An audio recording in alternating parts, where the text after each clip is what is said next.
Here in front of me HUAWEI P9 Lite, and I'll show you how to enter text correction options on this device.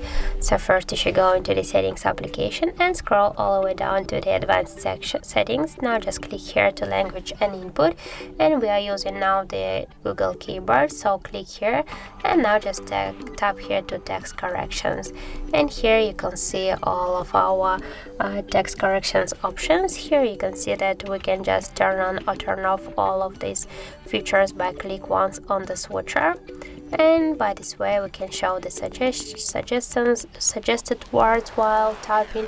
We can just enable or disable the next word suggestions, the personalize the suggestion, the auto correction to enable or disable it, the auto capitalization, the block offensive words, the suggest contact names, and click here then to allow, and also we can turn it off, and also we can enable or disable the double space parade. So that's it. Thank you guys for watching, and if you find this video helpful, don't forget to leave a like, comment, and to subscribe our channel.